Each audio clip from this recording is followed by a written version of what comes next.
Hello everyone, welcome back to my channel.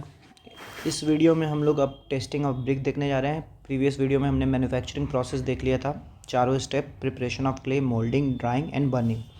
आज के video में हम लोग टेस्टिंग ऑफ ब्रिक देखने जाएंगे। सबसे पहला है डायमेंशन टेस्ट। अब देखिए, एक और टेबल हम लोग ने डायमेंशन टेस्ट से डायमेंशन से रिलेटेड था देखा था, लेकिन वो यहाँ पे डिफरेंट है।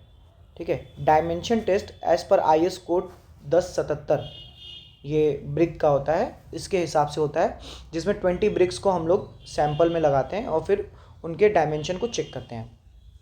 ठीक है, इसके पहले एक टेबल आप लोगों ने देखा होगा, वो उसको भी याद करना है, इसको भी याद करना है। अब डिफरेंस कैसे पता करेंगे? उस टेबल में दो चीज़ थी, सब क्लास ए एंड सब क्लास बी।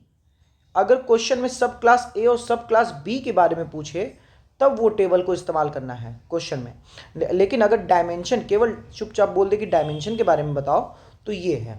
तो अगर हम 20 ब्रिक को लेंथ वाइज लगाएंगे तो 90 इंटू 20 3800 के आसपास होगा। तो डायमेंशन टेस्ट के हिसाब से हमारा जो टॉलरेंस होना चाहिए वो ±80 mm होना चाहिए लेंथ के लिए, ±40 mm होना चाहिए विथ, और ±40 mm for height.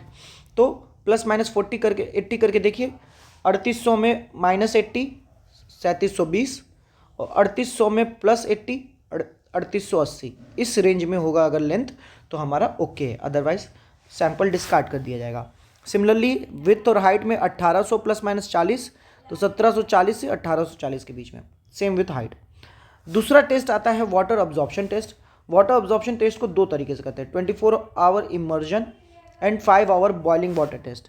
24 hour immersion में होता क्या है कि ड्राई वेट लेते हैं, ओवन में ड्राई करने के बाद 105 डिग्री सेल्सियस से 115 डिग्री सेल्सियस के बीच में, और उसको ठंडा होने के बाद उसको वेट करेंगे तो W1 वेट आएगा ब्रिक का।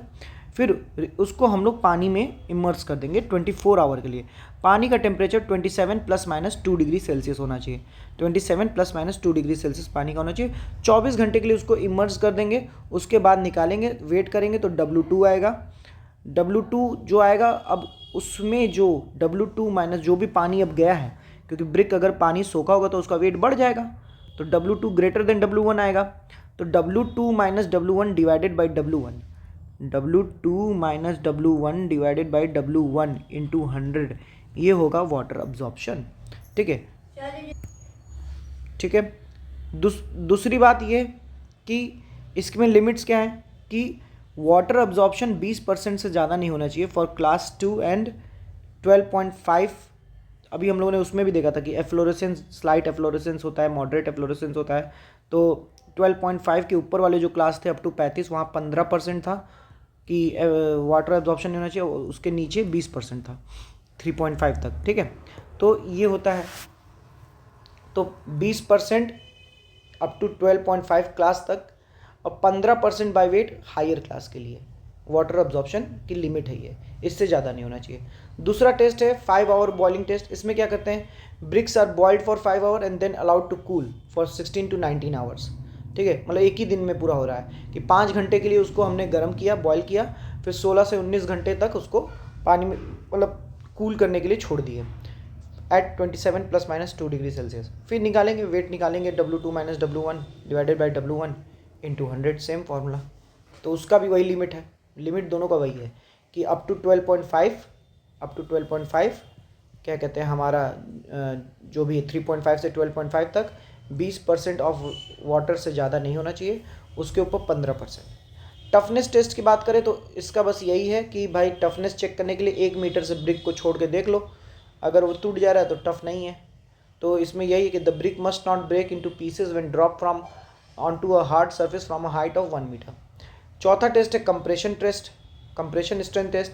इसमें होता क्या है कि bricks are immersed in water for 24 hour and frog is filled with 1:1:3 mortar. ठीक है, फ्रॉग जो होता है उसको 1:3 के मोटार से ढक देते हैं और फिर उसको गनी बैग लगा के 24 घंटे के लिए क्योरिंग करते हैं। Immersed in water again for 3 days, और फिर जब निकालते हैं तो हम लोग टेस्ट करते हैं एट रेट ऑफ 40 न्यूटन पर mm², और जिस पे वो फेल करेगा वो हमारा कंप्रेसिव स्ट्रेंथ होगा उसका। तो ऐसे कंप्रेसिव स्ट्रेंथ निकल जाएगा। 5वें नंबर पे वार्पेज टेस्ट। इसमें कुछ नहीं है, देखते हैं कि क्या कहते हैं, कुछ टूटा फूटा है कि नहीं। इसमें फ्लैट स्टील या ग्लास सरफेस की मदद से, मेजर्ड ऑन फ्लैट स्टील और glass surface using a ruler, ruler मतलब स्केल, ग्रेजुएटेड स्केल 0.5 mm तक का डिवीज़न है उसका, उसकी मदद से नापते हैं कि वार्पेज हुआ है कि नहीं। एफ्लोरोसेंस टेस्ट, ये इंपॉर्टेंट है, ये पूछता है रखे कि एफ्लोरोसेंस मतलब उस पर धब्बे कितने बने, ये ब्रिक का अगर सरफेस है साइड से तो धब्बा कितना बना, कि वाइट पैचेस कितने आ गए, ठीक है। तो इसमें करते क्या है कि ब्रिक को ग्लास डिश जिसकी डायमीटर 150 mm डायमीटर है उसमें 25 mm तक पानी भरा रहता है, उसमें हम लोग डाल देते हैं, ठीक है। और फिर छोड़ देते हैं। फिर after evaporation and absorption of water, मतलब या तो पानी उसमें से उड़ जाए या तो अब्जॉर्व हो जाए, तो पानी को फिर भर देते हैं 25 mm तक, और फिर चेक करते हैं एक बार कि वाइट पैचेस बने कि नहीं, उस ब्रिक के ऊपर धब्बे आए हैं कि नहीं, सफ़ेद धब्बे।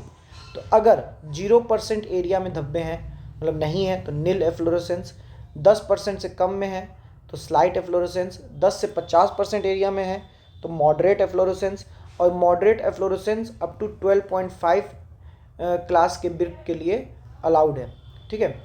फिर हैवी एफ्लोरेसेंस 50% से ज़्यादा एरिया में हो गया एफ्लोरेसेंस तो 50%, और ये किसकी वजह से होता है, सोडा एंड पोटैश की वजह से होता है, ठीक है। आगे बढ़ते हैं, चलिए।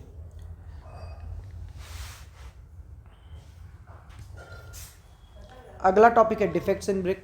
डिफेक्ट्स इन ब्रिक देखिए बहुत ज़्यादा नहीं है, यही 3-4 डिफेक्ट है, उनको देखना है हम लोग को, ठीक है।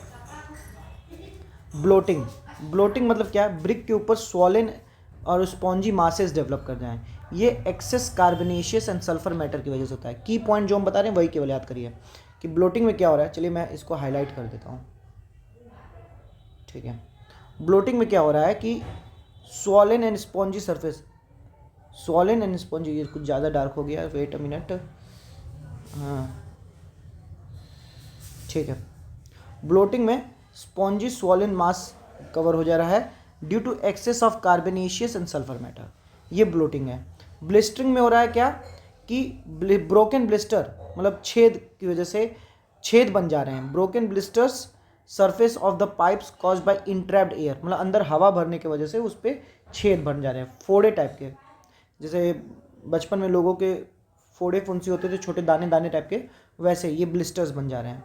चफ क्या है इसका, ये डिफॉर्मेशन ऑफ शेप का डिफॉर्मेशन, क्यों, क्योंकि rain water falling on hot bricks, जो हॉट ब्रिक्स है उनके ऊपर जो रेन वाटर गिरने के कारण डिफॉर्मेशन ऑफ शेप हो रहा है, दैट इज चफ। नेक्स्ट है लेमिनेशन। लेमिनेशन क्या है, produced by entrapped air in clay voids creates a thin layer lamina on the brick face that weather away, layer का फॉर्मेशन हो जा रहा है क्योंकि इंट्रैप्ड एयर है क्ले वॉइड्स में, तो उसकी वजह से लेयर का फॉर्मेशन हो जा रहा है। इसको याद करने के लिए एक चीज़ ये भी याद रखिएगा कि इन थिन लेयर्स की वजह से कभी कभी आप देखेंगे कि ब्रिक में से, अरे ये तो वही पकड़ा हुआ है, 2 मिनट में, ब्रिक में से ऐसे, अब इसमें होता क्या है कि लेयर बाय लेयर पपड़ी छूट जाती है ईंटे की, ईंटा वैसे टूटने लगता है, तो लैमिनेशन उसको कहते हैं। ब्लैक कोर क्या है, ब्लैक कोर है कि अगर बिटुमिनस मैटर ज़्यादा है या कार्बन ज़्यादा है, कंप्लीटली रिमूव नहीं हुआ है कार्बन ऑक्सीडेशन में, तो उस इम्प्रॉपर बर्निंग की वजह से ब्लैक अंदर का एरिया ब्लैक हो जाएगा, मतलब उसका जो ब्रिक का कोर है वो ब्लैक हो जाएगा क्योंकि बिटुमिनस मैटर प्रेजेंट है, कार्बन प्रेजेंट है। स्पॉट में क्या होता है, dark surface spots caused by sulphide, dark surface spots caused by sulphide, मतलब सरफेस पे स्पॉट्स आ जाएंगे किसकी वजह से, सल्फाइड की वजह से।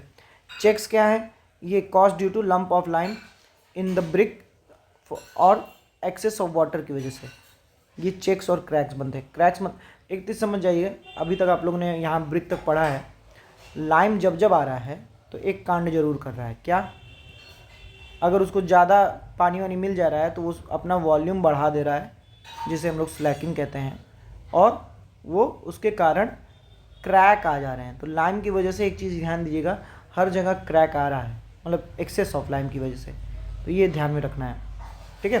तो ये हो गया हमारा डिफेक्ट्स, इनके की पॉइंट्स याद रखिएगा बस।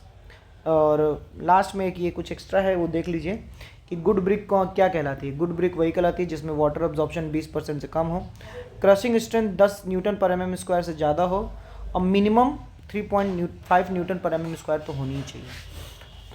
तो this is all about testing of BRICS. ठीक है, अगले लेक्चर में हम लोग पढ़ेंगे ब्रिक मैसनरी, जो कि एक डिटेल लेक्चर होगा। उसमें क्या कहते हैं, आपका स्ट्रेचर बॉन्ड, हेडर बॉन्ड, ये सब पढ़ना होगा। होप करता हूँ आपको वीडियो अच्छी लग रही हो, आप इसको पसंद कर रहे हो। अगर आप पसंद कर रहे हैं तो लाइक करिए वीडियो को, अपने दोस्तों के साथ शेयर करिए और हमारे साथ जुड़े रहिए। आपको और अच्छे अच्छे कंटेंट हम देते रहेंगे। धन्यवाद, मिलते हैं आपसे अगली वीडियो में।